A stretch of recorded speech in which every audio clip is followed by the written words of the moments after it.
Whiteboard Physics A-Level Lesson 76, Analysis and Evaluation. Now, it's very important to do error analyses as part of your analysis. So let's understand where we would get our errors from, or our uncertainties from. So the first thing is we must know what the resolution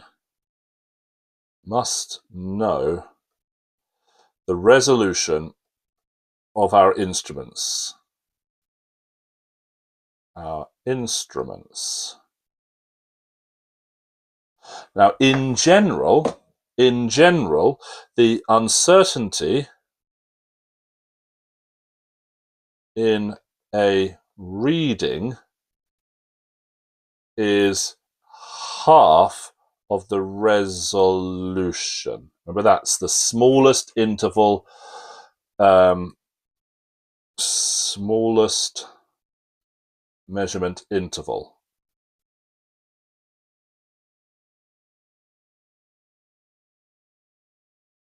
However, most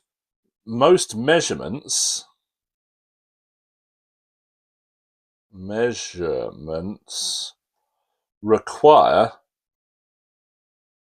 two readings. Spelled two correctly. Two readings. A length, you're reading both sides of the ruler. A timer is starting when it's 0, you're stopping when it's some value in the future. So that is two readings. And that is the case for most measurements, is going to be two readings. Most measurements require two readings. For digital meters, or digital instruments, where first reading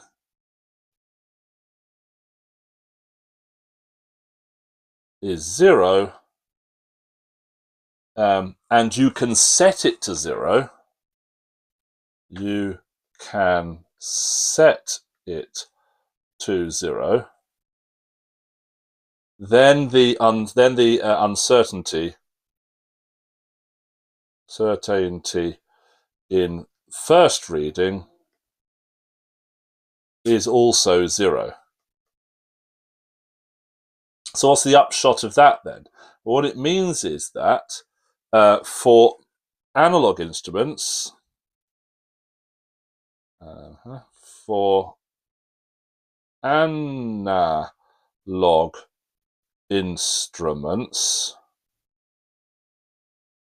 each measurement has uncertainty equal to resolution. And for some digital, so things like voltmeters, you can't set the 0, so that wouldn't count. Remember, voltmeter, you're measuring the potential difference between 2 points. So there are two readings, but you can't set the 0. So for some digital, I'm thinking balancers mainly, digital instruments, each measurement has uncertainty equal to half the resolution. Okay, so that's good. Most measurements require two readings, and so on. I've got the information there. Good. So we've got all these individual uncertainties for each reading. Now, it could well be that the measurement we're having to take multiple times, and so if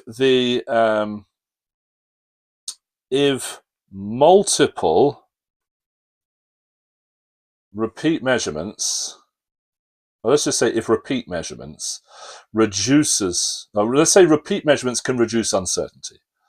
Repeat measurements, and it's only if we're measuring the same thing, repeat measurements can reduce uncertainty.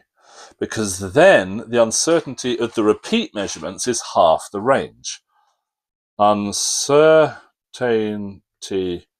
of repeated measurement is half the range. At A level, obviously in university it gets a little bit more advanced than that. So we've got some way of determining our uncertainties. So what do we do with that? Well, we use it to estimate the error in our final value. So how do I describe that then? So if we are measuring resistivity, for example, that's the example we've been given, then our lengths all have an uncertainty. Our independent variable is the length, 10 centimeters, 20 centimeters, 30 centimeters, but each of those has an uncertainty of at least a millimeter. It could be a millimeter. It could be smaller than that if we measure it multiple times, but when it comes to length, you wouldn't.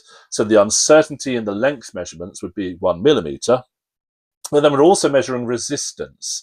And because we're measuring that a few different times, we'll have half the range as our uncertainty in each resistance measurement.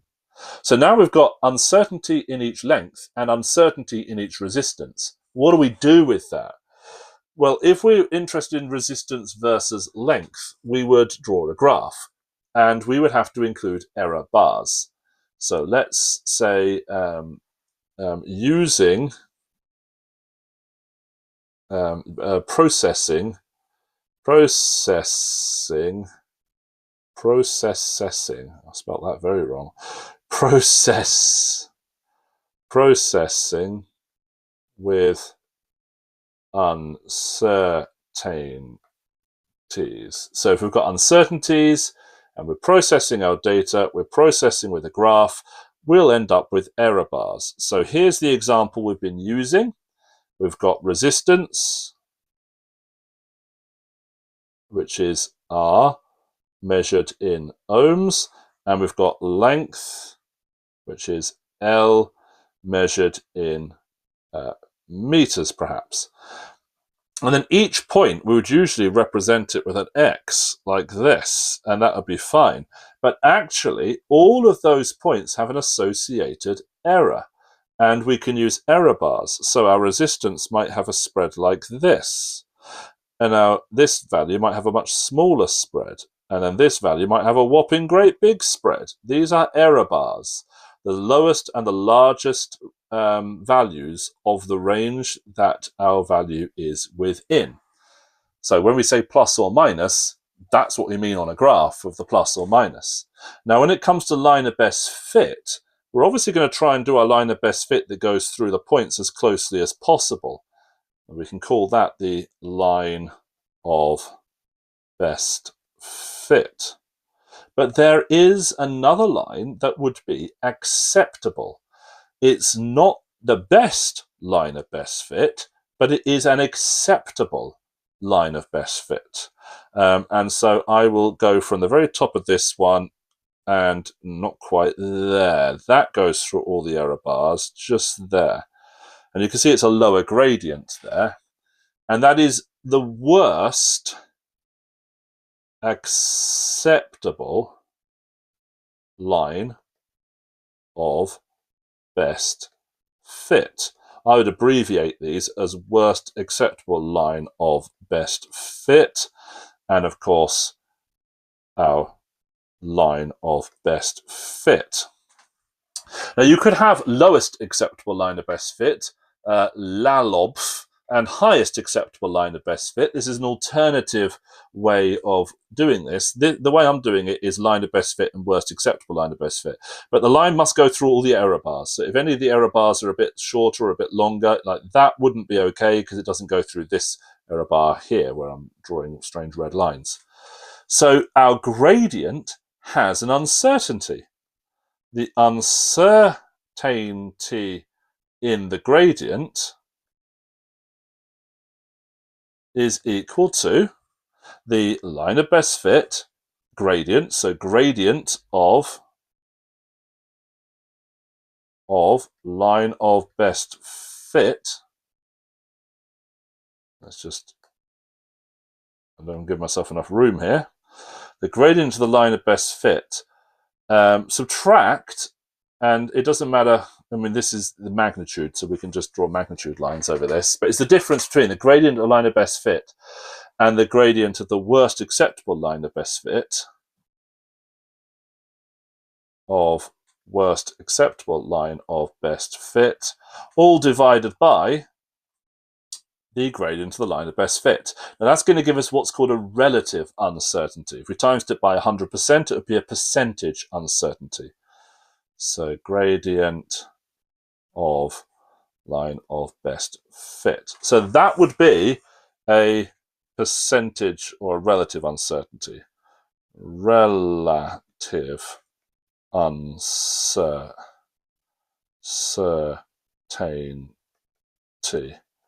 And as I say, if we times it by 100% for a percentage uncertainty. The difference between the gradients is just the absolute uncertainty. That's what we would call the difference between the gradients. So I'll put here difference between gradients is absolute uncertainty in gradient. Right, well, I don't want to go into too much physics about how to determine resistivity from this graph, really, because, well, you might have covered it, but you might not have covered it.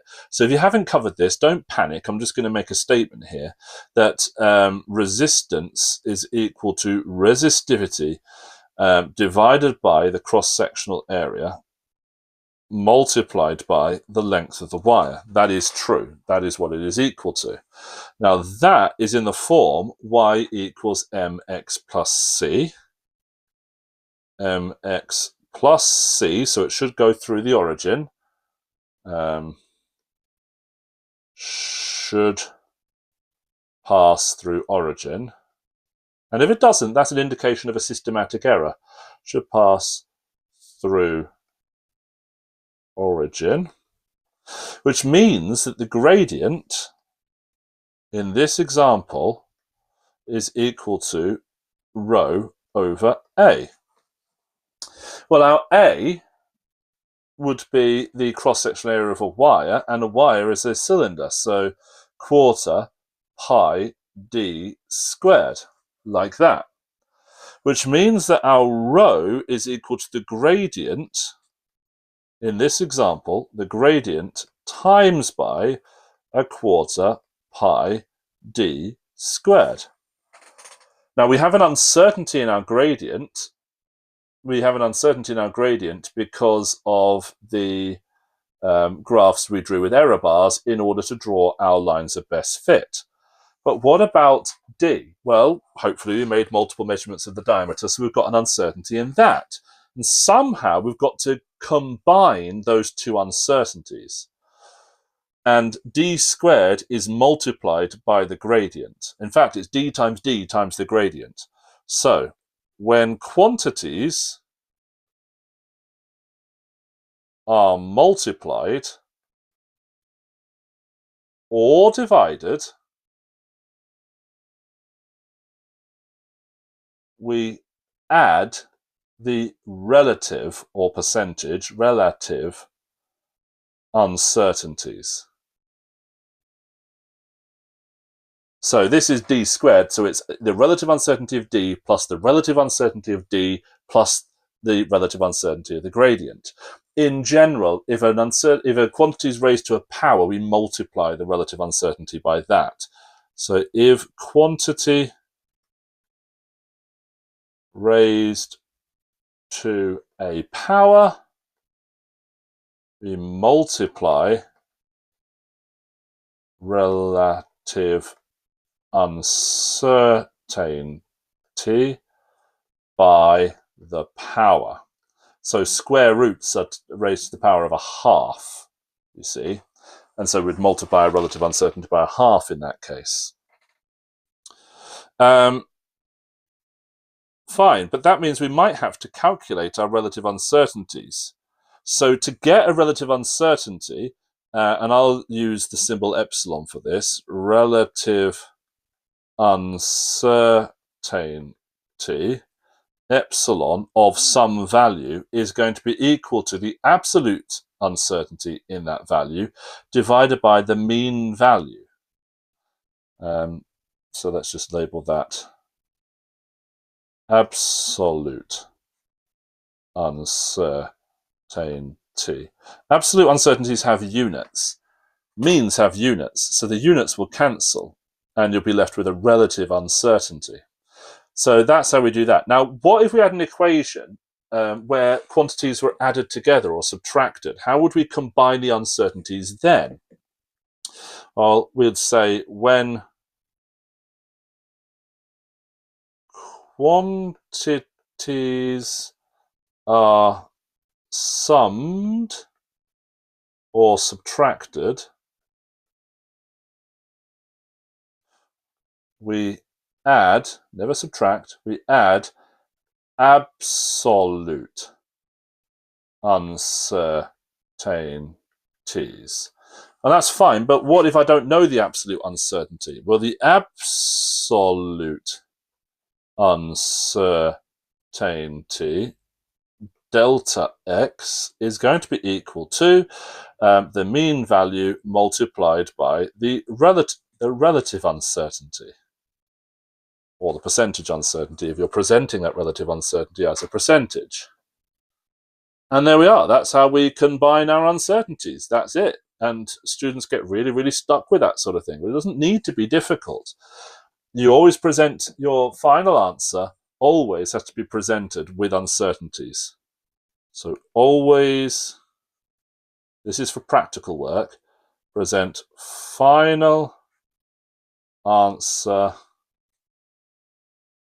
in practical work